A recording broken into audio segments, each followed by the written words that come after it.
로마서 16장, 이제 로마서 마지막 장인데요. 지난주에 내드린 숙제 다 하셨죠?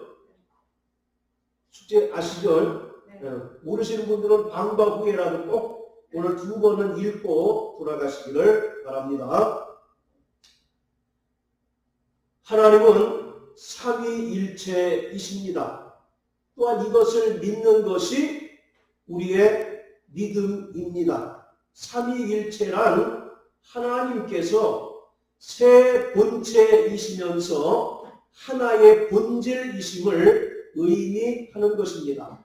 하나님께서는 성자와 성령 세 본체로 존재하시고 동시에 본질이 같으신 하나님으로서 상호 교제하시고 함께 하심으로써 완전한 연합을 이루고 계십니다. 여기서 상호 교제라고 하는 것은 코이노니아라고 하는데 요한복음 10장 38절 말씀처럼 아들이 아버지 안에 있고 아버지께서 아들 안에 거하시는 것을 말합니다. 초기 기독교회가 유일신을 믿고 주장하는 유대교와 결별하게 된 결정적인 이유는 예수 그리스도와 성령에 대한 경험 때문입니다. 그들은 유일신을 인정하지만 예수 그리스도가 하나님이시고 또 성령이 하나님이신 것을 인정하지 않습니다. 그래서 그들은 유일신을 믿는 반면에 우리 기독교회는 하나님은 한 분이실 뿐만 아니라 성부와 성자와 성령 세 본체로 존재하시는 것을 믿는 것이 우리의 믿음이에요. 그렇기 때문에 처음에는 유대교와 비슷한 것 같지만 결국은 삼위일체를 통해서 결정적으로 결별하게 된 것입니다. 삼위일체 안에서 아버지께서는 아들을 지극히 사랑하시고 아들은 아버지께 죽기까지 복종하시고 사랑하시며 성령은 아버지와 아들 안에서 사랑으로 연합하여 완전한 사랑 공동체를 이루십니다. 이처럼 지상의 모든 교회는 삼위일체 하나님을 나타내는 교제 공동체, 사랑의 공동체입니다. 따라서 삼위 하나님을 목숨을 다하여 사랑할 뿐만 아니라 하나님의 형상대로 지음받은 인간을 사랑하는 공동체이어야 합니다. 하나님께서 성부와 성자와 성령 세 본체로 존재하시지만 영원한 사랑의 교제로 완전한 연합을 이루신 것처럼 교회는 예수의 사랑으로 완전한 연합을 이루어야 합니다. 이 예수의 사랑이 모든 성도의 신앙의 지침이 되어서 서로 간에 용납하고 용서하고 또 진실된 온전한 사랑의 실천으로 사랑의 공동체를 이루는데 적극적으로 자신의 은사를 통해서 협력해야 하는 것입니다. 성경은 주님의 임하심이 가까울수록 사랑이 식어진다라고 말하고 있습니다. 또 디모데후서 3장에 보면 말세에는 사람들이 자기를 사랑하는 이기주의적인 모습을 보일 것이다 라고 말합니다. 뿐만 아니라 하나님보다 돈을 더 사랑하는 황금만능주의적인 세태를 보일 터인데 그럴지라도 교회는 이 시대를 따라가지 않고 이 시대의 유행을 듣지 말고 사랑과 자비로 풍성한 사랑의 공동체, 교제의 공동체가 되어야 할 것을 말씀하고 있습니다. 이 사랑이라고 하는 것, 예수의 사랑이야말로 성령 안에서 교회가 하나로 연합하는 데 있어서 가장 큰 요소입니다. 뿐만 아니라 사랑은 교회가 통일성을 유지하는 데 있어서 원동력이 되는 것입니다. 그리스도의 몸된 교회는 하나님의 가족 공동체입니다. 예수 그리스도의 보혈 안에서 성령으로 거듭난 하나님의 거룩한 가족입니다. 자, 우리 디모데전서 3장 15절을 다 같이 읽습니다. 디모데전서 3장 15절 시작. 만일 내가 지체하면 너로 하나님의 집에서 어떻게 행하여야 할 것을 알게 하려 하니 이 집은 살아계신 하나님의 교회요 진리의 기둥과 터이니라. 여기 보시면 너로 하나님의 집에서 어떻게 행하여야 할 것을 이라고 말하고 있는데, 하나님의 집이라고 하는 표현 대신에 하나님의 가정이라고 번역한 것이 더 충실한 번역이라고 생각을 합니다. 그래서 교회라고 하는 것 자체를 하나님의 거룩한 가정이라고 성경은 묘사하고 있는 거예요. 예수 그리스도의 보혈로 구원받고 성령으로 거듭난 하나님의 거룩한 가족 공동체가 교회라고 하는 것입니다. 이처럼 모든 성도는 예수 그리스도 안에서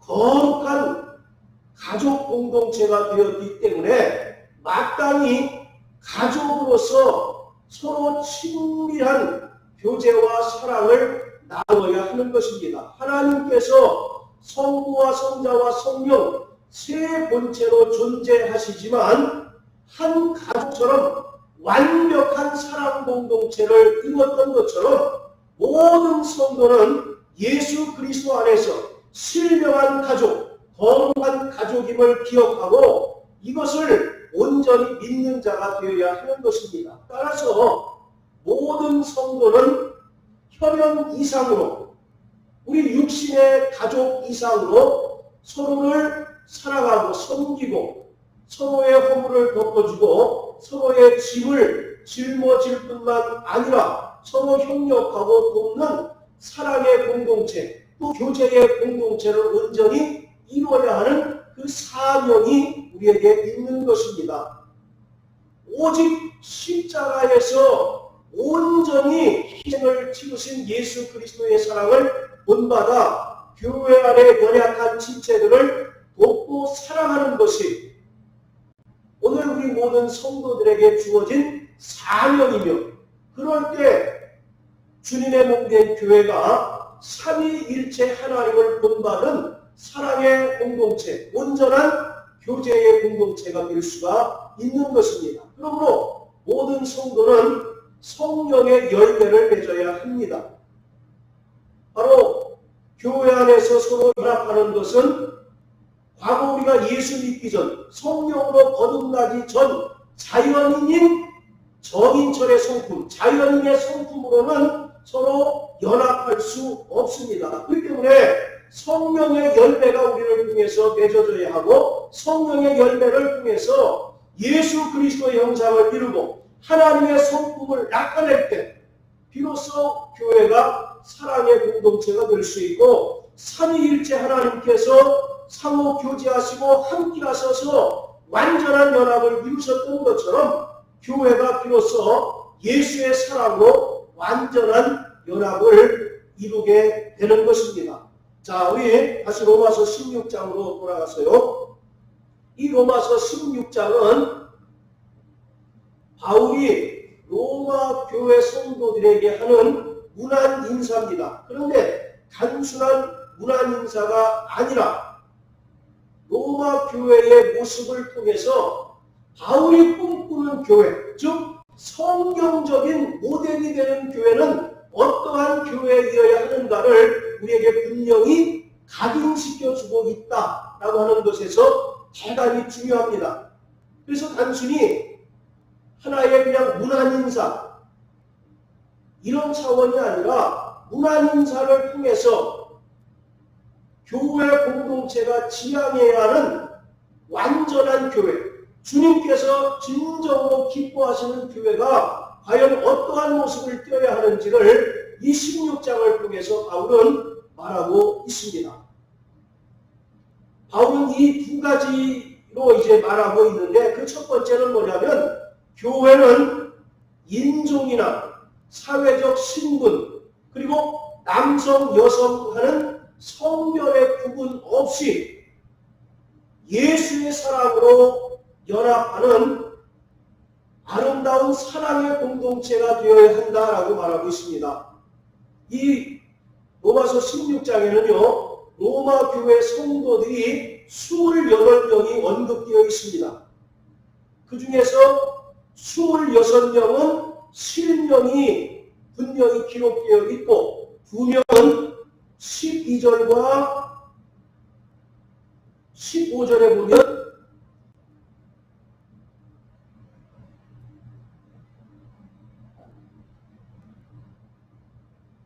14절과 12절에 보면 13절에 루포의 어머니라고 이렇게 이제 돼 있어요. 이름이 실제로 번역되어 있지 않고 그리고 15절에 보면 네레오와 그 자매 그래서 총 28명이 로마 교회 성도들이 등장하는데 그 중에서 26명이 이름이 거명되어 있고 나머지 2명은 이름이 불분명한 채로 누구의 어머니 또 누구의 자매라고 이렇게 표현되어 있습니다.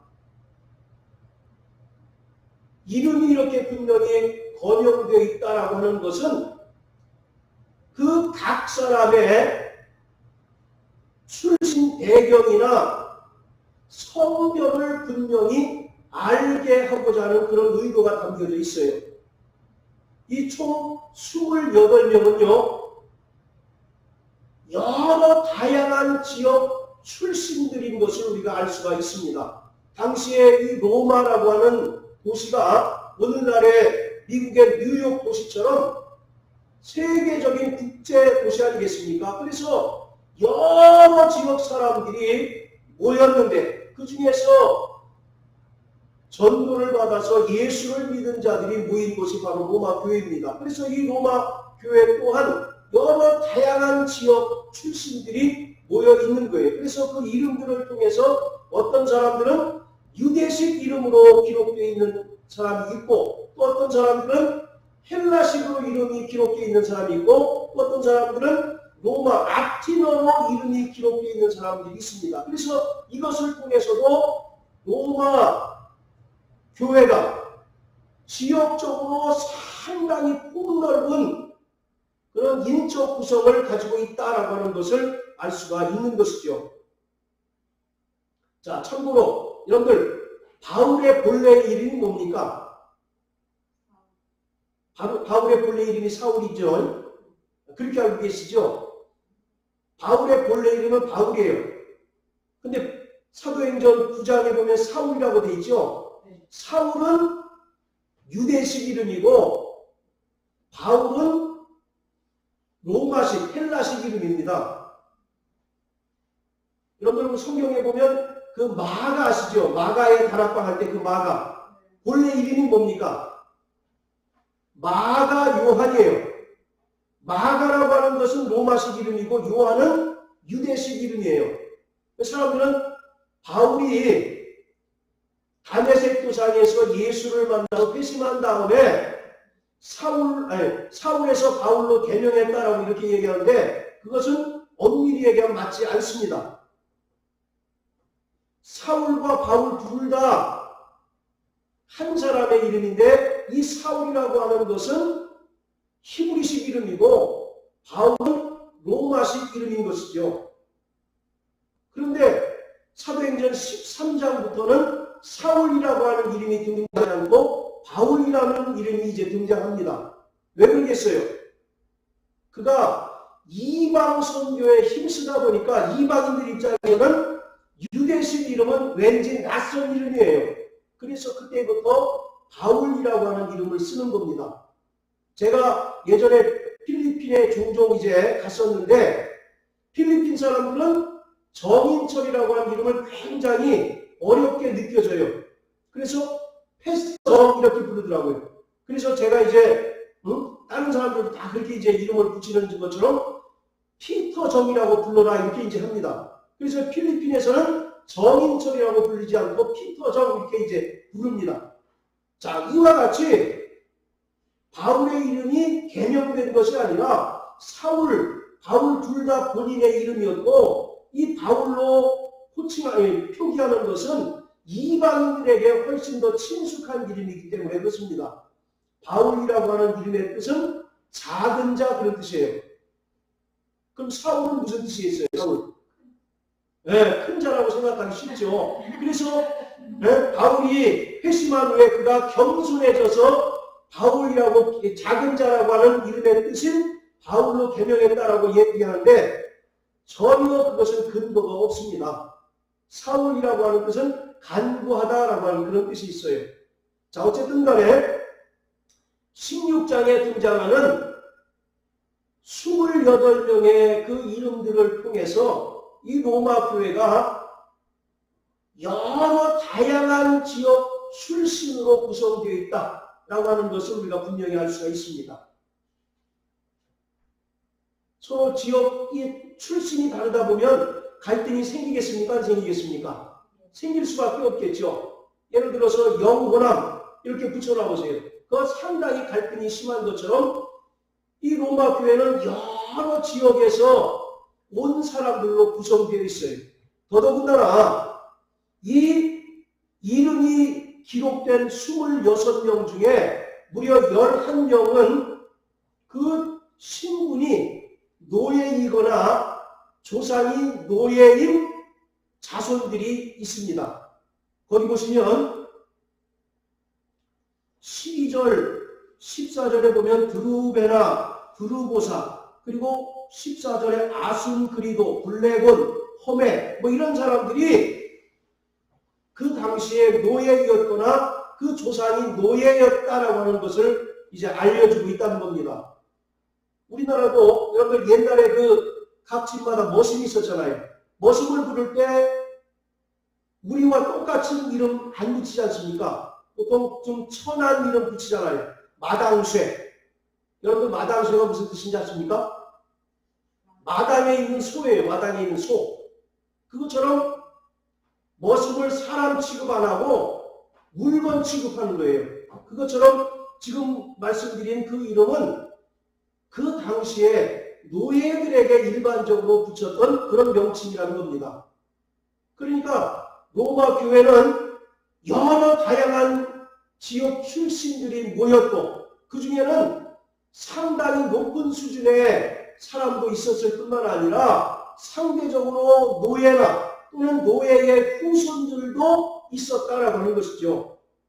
자, 그리고 그 26명 중에 9명은 여성들이었습니다. 여러분 신약 성경을 읽다 보시면 여자들에게 뭐라고 얘기합니까? 여자들은 교회에서 잠잠하라. 그리고 집에 가서 남편에게 배우라. 굉장히 가부장적인 그런 분위기를 우리가 이제 엿볼 수가 있죠. 그런데 또 말씀드리겠지만 결코 초대교회는 여성들의 그 지위나 역할이 교회 안에서 잠잠하지만은 않았다라고 하는 것을 알 수가 있습니다. 자, 대표적으로 1절, 2절 보시면요. 베베라고 하는 여자가 나옵니다. 영어로 얘기하면 피비예요, 피비.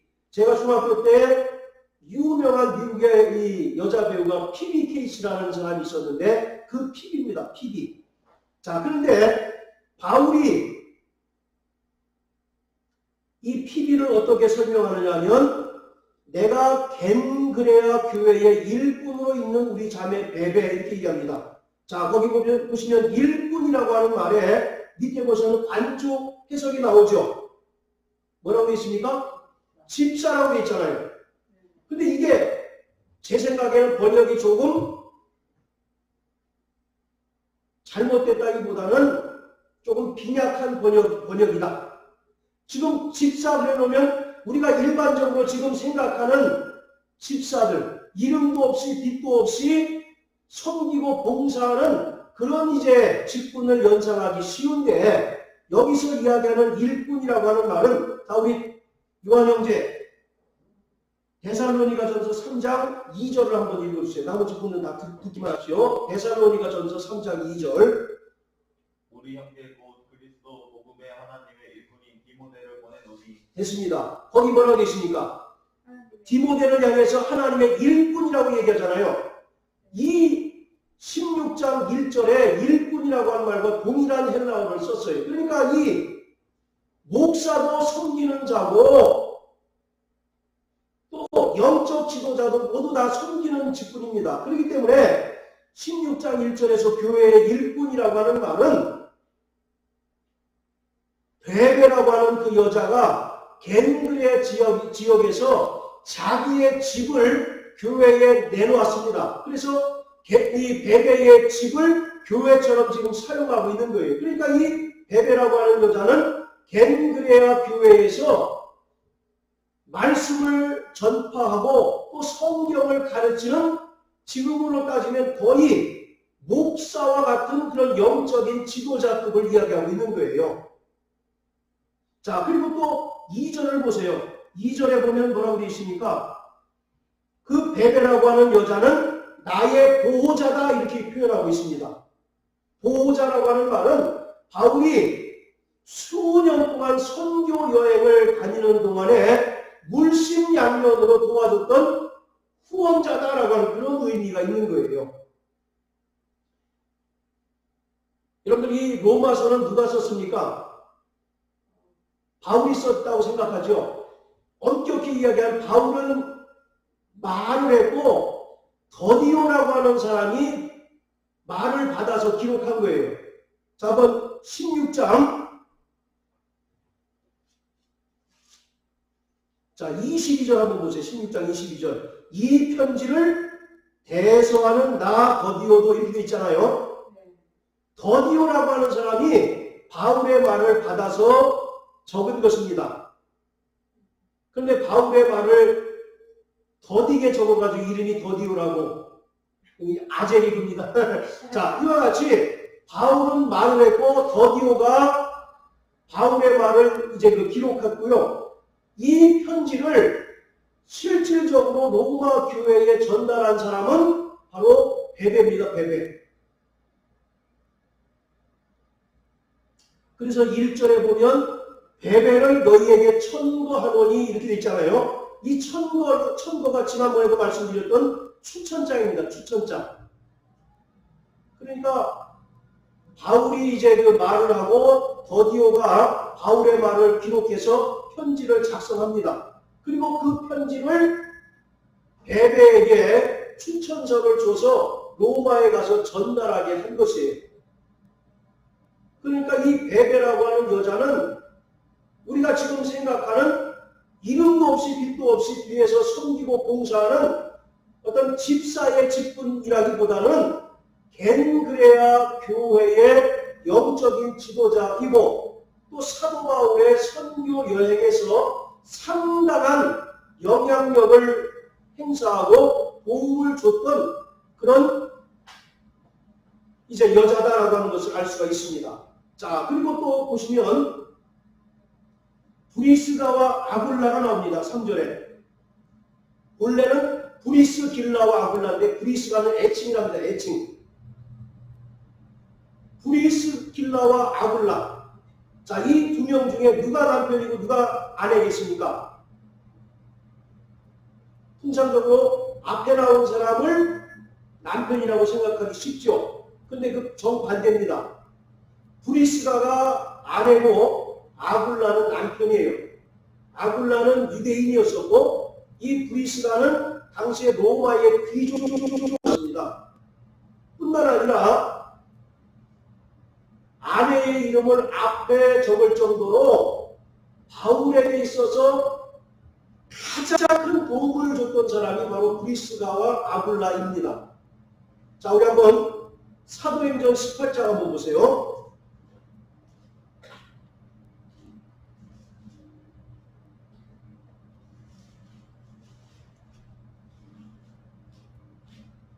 자, 1절부터 3절까지 우리 요한형제 읽으세요.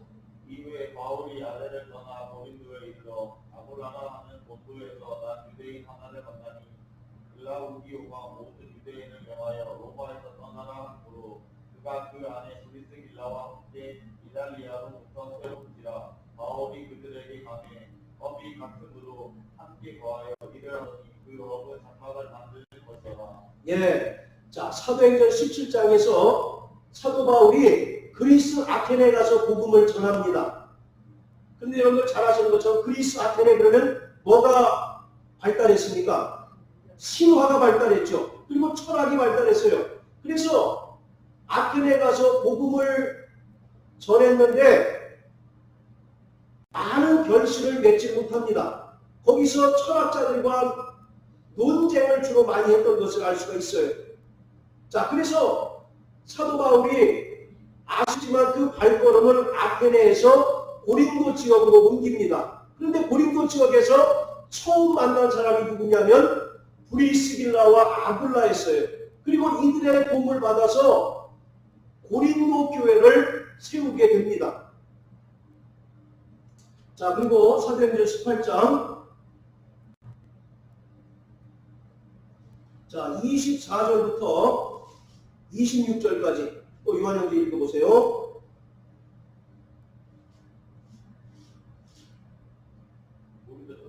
아니, 사도행전 18장. 사도행전 18장 24절부터 26절까지.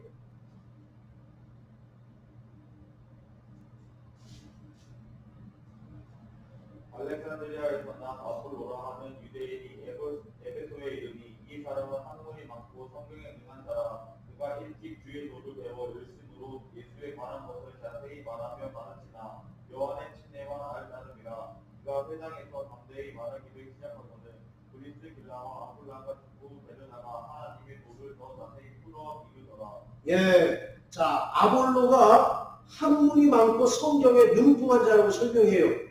그런데 26절에 뭐라고 기록하고 있습니까? 브리스길라와 아굴라가 아볼로를 데려다가 뭐를 가르칩니까? 예, 하나님의 복, 성경 말씀을 다시 가르쳤다라고 하는 것입니다. 그러니까 하나님의 말씀에 대해서 누가 더 많이 알았다는 겁니까? 아볼로보다 브리스길라와 아굴라가 훨씬 더 많이 알았다는 얘기예요. 그만큼 이 브리스길라와 아굴라는 사도 바울의 선교 여정에 있어서 혁혁한 도움과 공을 세웠던 자예요. 바울과 만나서 고린도 교회를 세웠고 또 브리스길라와 아굴라가 에베소 지역으로 옮겨서 에베소 교회를 세우게 됩니다. 그리고 다시 로마로 돌아가서 로마 교회를 세워요. 그러니까 이 브리스길라와 아굴라는 가는 곳마다 교회를 세우는 일에 전심전력했던 대단히 큰 사역을 했던 영적인 지도자였던 거예요. 그래서 이 로마 교회도 실은 브리스길라와 아굴라의 집을 교회로 삼고 있었던 것입니다. 자, 다시 로마서 16장으로 돌아가세요. 자, 그리고 또 로마서 16장 13절에 보면 루포와 그 어머니에게 문안하라. 그 어머니는 곧 내 어머니다 라고 이렇게 얘기하잖아요. 여기서 루포라고 하는 사람, 여러분들 예수님께서 빌라도의 법정에서 십자가형을 얹어봤습니다. 그리고 십자가를 지고 골고다 언덕길로 오르시죠. 그런데 힘에 붙여가지고 주저앉았을 때 로마 병사가 누구에게 강제로 십자가를 지우게 합니까? 네? 구레네 시몬이죠. 바로 구레네 시몬의 아들이 루포예요. 자, 우리 요한 형제 마가복음 15장 21절.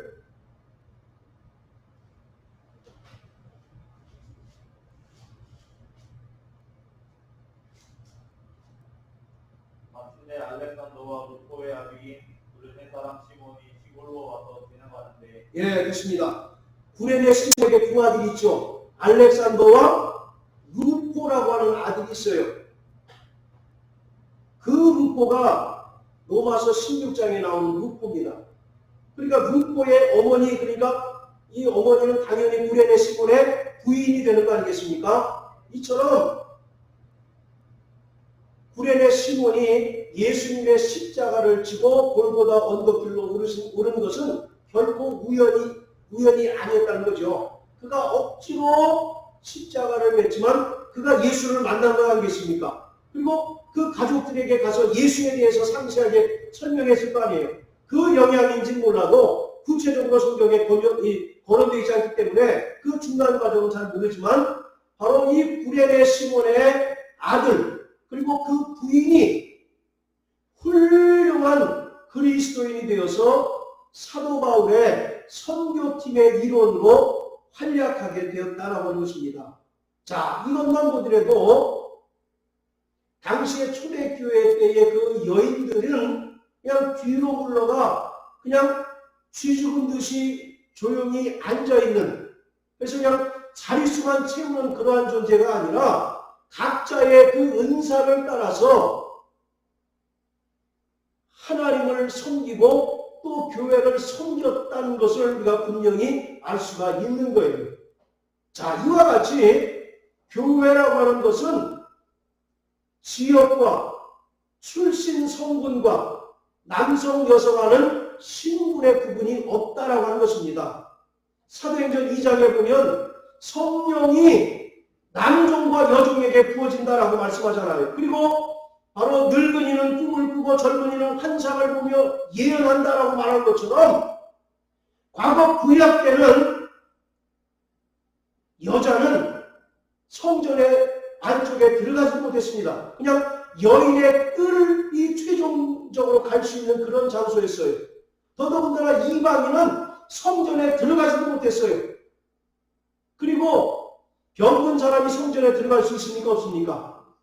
여러분 사도행전 3장에 보면 성전 미문에 앉은 데니 왜 그가 성전에 못 들어갔습니까? 그렇죠.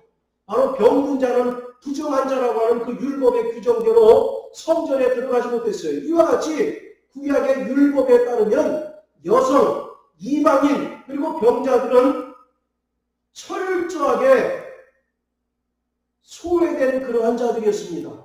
그런데 예수 그리스도 죽으시고 부활하셔서 성령이 임하신 다음에 이 땅에 주님의 몸된 교회가 세워졌는데 그 교회는 인종의 구분이 없습니다.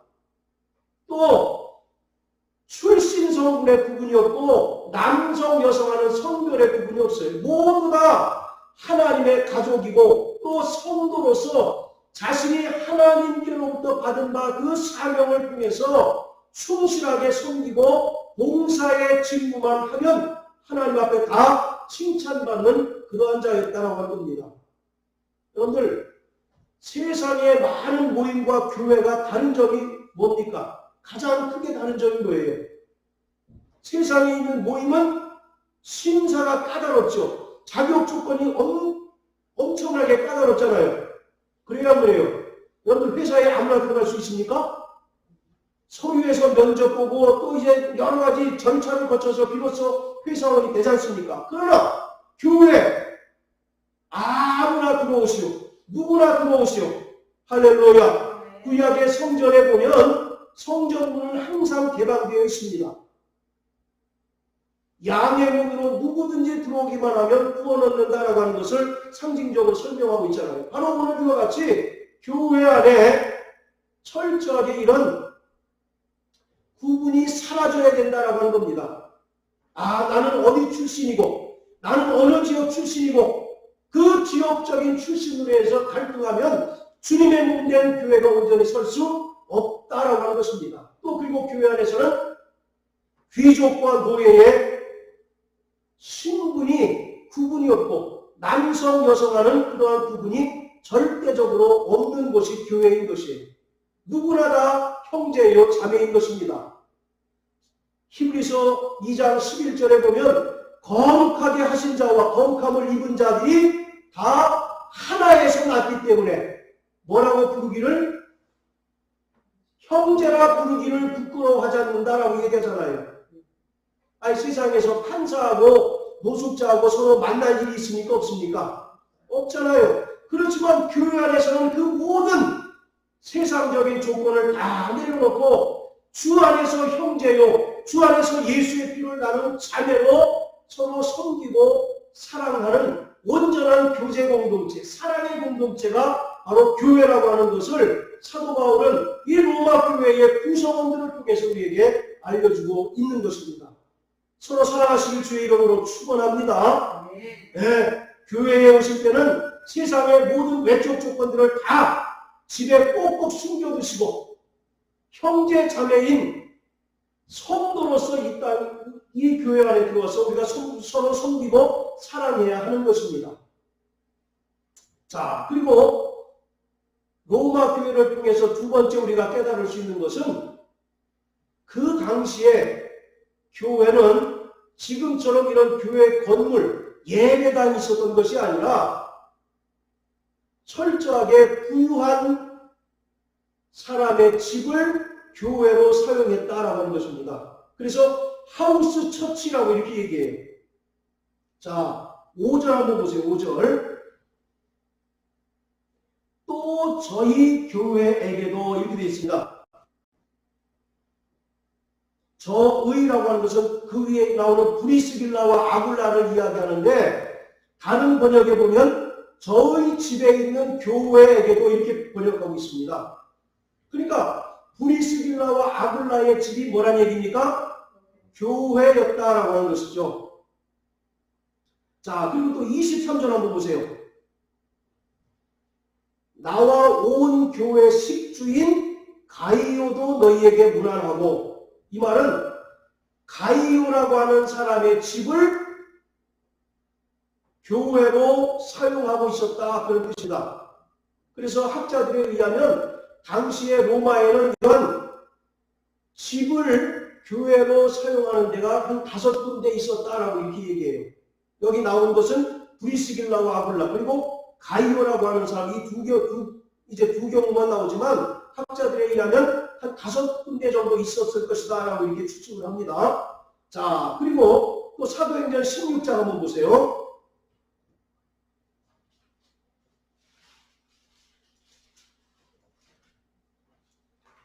자, 사도행전 16장 14절 15절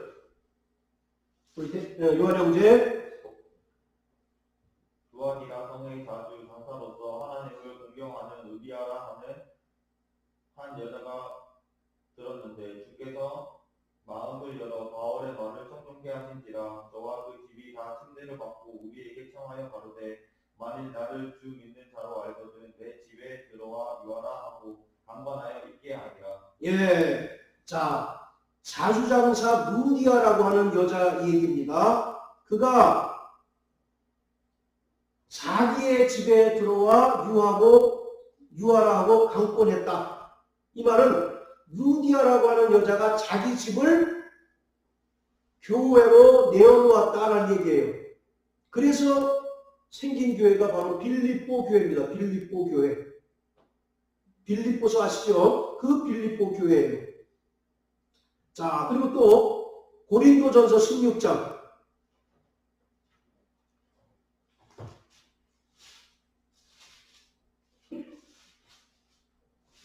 자, 19절 읽으세요. 여기 요한 형제. 아시아의 교회들이 너희에게 무난하고 아굴라와 브리스가와 및 그 집에 있는 교회가 주 안에서 너희에게 간절히 무난하고. 예, 거기 보시면 그 집에 있는 교회가 주 안에서 너희에게 간절히 무난하고 이렇게 있습니다. 그러니까 그 당시에는 조금 그 교회 공동체 안에서 유력하고 부유한 사람의 집을 교회로 이제 사용했다라는 것이죠. 근데 고린도전서 16장 19절에는 브리스길라와 아굴라 그가 이제 자기 집을 교회로 사용하기 위해서 고린도 교회가 시작이 된 것이에요. 자, 이것처럼 초대 교회는 집이 곧 교회입니다. 사도행전 2장에 보면 오순절날 성령이 임하셨죠. 그 장소가 어디입니까? 마가의 다락방 아니겠어요? 그러니까 교회의 태동 자체도 한 개인의 집에서 시작된 거예요. 예루살렘 교회도 한 개인의 집에서 시작된 것처럼 초대교회도 지금처럼 이러한 번듯한 예배당을 지을 수 있는 형편이 아니었기 때문에 조금 부유한 사람의 집을 교회로 사용했습니다. 이것은 당시의 핍박을 피하기 위한 하나의 방법이기도 했어요. 초기에는 유대인들로부터 많은 교회가 핍박을 받았었고, 네로 이후에는 로마로부터 굉장한 핍박을 받기 시작했습니다. 그러다 보니까 그리스도인들이 공개적으로 예배할 수 없고 공개적으로 전도 활동을 벌이기가 상당히 어려웠어요. 그렇기 때문에 어떤 한 유력한 자의 그 집에서 예배하고 또 이제 모임을 갖게 된 것입니다. 그리고 그 당시에 교회 구성원들의 경제적인 주머니 사정이 여의치도 못하니까 이 건물을 살 수 없는 그런 형편이었죠.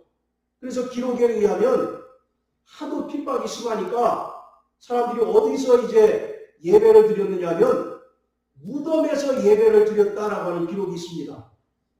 사람들이 무덤에는 잘 안 오지 않습니까? 그렇기 때문에 하는 수 없이 사람들의 눈을 피해서 저 큰 무덤에서 예배드려요.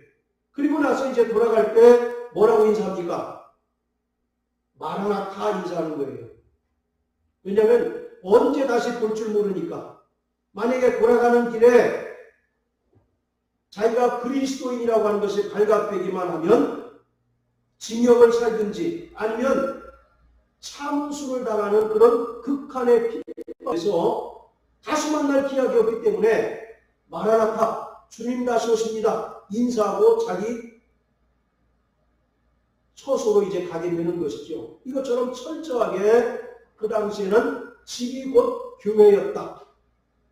그런데 이것 말고도 가장 중요한 중요한 이유가 있어요. 그건 뭐냐? 교회가 바로 하나님의 가족 공동체라고 하는 것을 우리에게 보여주고 있는 겁니다. 아까 서두에 말씀드렸죠. 그리스도의 몸된 교회는 하나님의 거룩한 가족 공동체라고 하는 것입니다. 창세기 2장에서 하나님께서 아담과 하와가 부모를 떠나 한 몸을 이루게 하십니다. 한 몸을 이루었다는 얘기는 뭐예요? 가정을 이루었다는 얘기 아니겠어요? 그런데 창세기 3장에 보면 하나님께서 최초로 만드신 가정을 누가 깨뜨립니까? 마귀가 선악과를 통해서 유혹함으로써 깨뜨리잖아요. 바로 이와 같이 하나님께서 창세기를 통해서 하나님의 집인 가정을 세우셨는데 마귀에 의하여 그 가정이 파괴됐습니다. 그 이후에 예수 그리스도와 성령의 역사로 말미암아 이 땅에 교회가 세워졌는데 그 교회는 하나님께서 세우신 가정이라고 하는 것입니다. 그래서 바로 우리가 형제자매라고 부르기를 전혀 부끄러워하지 않고 또 에베소서 2장 19절에 보면 사도 바울은 하나님의 권속이라고 이야기하고 있어요. 권속이란 말이 뭡니까? 가족 그런 뜻이에요. 가족. 바로 우리가 비록 육신적으로 피를 나누지 않았다 할지라도 예수 그리스도의 피로 말미암아 또 성령으로 말미암아 거듭난 하나님의 거룩한 가족이고 가족 공동체다라고 이와 같이 말하고 있는 것입니다. 창세기 3장에서 마귀의 주 목표가 하나님께서 세우신 가정을 깨뜨리는 것이든 오늘 이 세상 임금인 마귀의 역사, 마귀의 목표는 결국 교회를 깨뜨리는 겁니다. 과거에는 많은 핍박으로 인해서 교회를 깨뜨리려고 했었죠. 그런데 교회가 핍박을 받을수록 어떻게 됩니까? 더 단단해져요. 물론 일부가 믿음에서 떠난 사람들이 있긴 하지만 핍박이 가해지면 가해질수록 오히려 더 교회가 단단해지는 것을 보여요. 그러니까 마귀가 전략을 수정한 거죠. 이제는 말씀을 희석시키는 겁니다. 우리는 이 성경 말씀이 불변하지 않는 하나님의 말씀이라고 인정하잖아요. 할렐루야. 그렇지만 마귀는 성경의 권위를 인정하지 못하게 합니다. 그게 바로 포스트 모더니즘이라고 하는 것이 하나님의 절대 진리인 성경을 상대적 진리로 바꾸는 거예요. 그래서 왜 기독교만 구원이 있다고 하느냐? 다른 종교에도 구원이 있다라고 이와 같이 그래서 서로 상생하자라고 주장하는 것이 일명 포스트 모더니즘입니다. 거기에 휩쓸린 사람들은 야 서로 더불어 잘 살아야 되지 않느냐라고 함으로써 성경의 권위를 무시하고 또 하나님께서 금하신 동성원이 들어오게 되는 거예요. 그때부터 교회는 이제 하나님의 가정으로서의 교회는 박살이 나고 마는 것입니다. 우리가 동성애를 반대하는 이유가 바로 여기 있는 거예요. 과거에는 마귀가 선악과를 통해서 하나님께서 세우신 가정을 깨뜨렸다면 지금 이 시대의 가장 강력한 사단의 무기는 성적인 것입니다. 특히 동성애, 동성은 그게 들어오게 되면 말씀이 아니까리하게 되잖아요. 성경은 분명히 동성애에 대해서 금지하고 있지 않습니까? 로마서 1장 또 고린도전서 6장 19절 20절에 보면 동성애를 하는 자들은 하나님의 나라를 유혹으로 받을 수 없다라고 분명히 얘기합니다. 그러나 동성애를 옹호하는 그리스도인들은 뭐라고 얘기합니까? 그들도 하나님의 사랑의 대상이기 때문에 우리가 품어야 된다라고 얘기를 해요. 그것은 맞죠. 그러나 분명히 전제가 있죠. 그것을 과거의 그런 악한 습관을 떨쳐버릴 때 우리가 형제로서 교회의 일원으로서 받아들일 수가 있는 것입니다. 오늘 바로 하나님께서는 이 마지막 때에 교회를 통해서 하나님의 뜻을 이루어가시고 있습니다. 그래서 교회가 점점 하나님께서 꿈꾸시고 하나님께서 기뻐하시는 그러한 교회가 되게 하시는 거예요. 지금은 교회의 크기가 문제가 아닙니다. 우리 교세가 얼마 있냐? 그게 중요한 것이 아니에요. 이 코로나를 통해서 우리가 다시 한번 깨달아야 될 것은 교회의 규모, 크기가 문제가 아니라 정말 그 교회에 하나님의 진실된 성도가 있느냐 없느냐 이것이 주님께서 그 교회를 판단하시는 분명한 기준이라고 하는 겁니다. 그래서 디모데전서 3장 15절에 보면 이 집은 살아계신 하나님의 교회요 진리와 기능에 커다라고 얘기하잖아요. 이 말은 하나님의 교회는 무엇 위에 세워져야 된다는 겁니까? 진리 위에 세워져야 된다는 거예요. 그래야 하나님의 교회라고 하는 거죠. 그런데 세상적인 이론에 의하여 세워진 교회가 많고 세상 학문에 의하여 신학에 의하여 세워진 교회가 많다라고 하는 것입니다.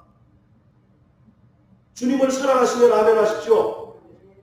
우리가 무엇으로 주님을 사랑할 수 있습니까? 요한 형제, 주님을 사랑하십니까? 주님이 어디 계세요? 어떻게 해야 주님을 사랑하는 겁니까? 말씀대로 순종하고 100% 정답입니다. 더 우리가 구체적으로 얘기하면 교회는 그리스도의 몸이잖아요. 교회와 함께 울고 교회와 함께 기뻐하는 것 그것이 바로 결국 주님을 사랑하는 것이다라고 단언코 말씀드릴 수가 있습니다. 자, 우리 마지막으로요. 마태복음 25장 한번 보세요.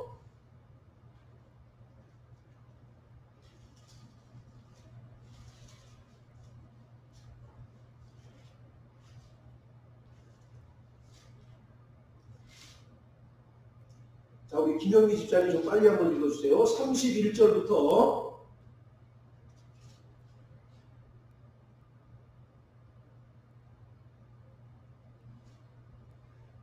40절까지만 읽어주세요. 인자가 자기 영광으로 모든 천사와 함께 자기 영광이 보좌에 앉으니 모든 민족을 그 앞에 보고 각각 분별하기를 목자와 양과 염소를 분별하는 같이 하여 양은 그 오른편에 염소를 왼편에 두리라. 그때 임금이 그 오른편에 있는 자들에게 이르시되 아버지께 복받을 자들이여 나와 정스럽고 너희를 위하여 예비된 나라를 상속하라. 내가 줄일 때에 너희가 먹을 것을 주었고 목마를 때에 마시게 하였고 나그네 되었을 때 영접하였고 벗었을 때 옷을 입혔고 병들었을 때 돌아보았고 옥에 갇혔을 때 와서 보았느니라.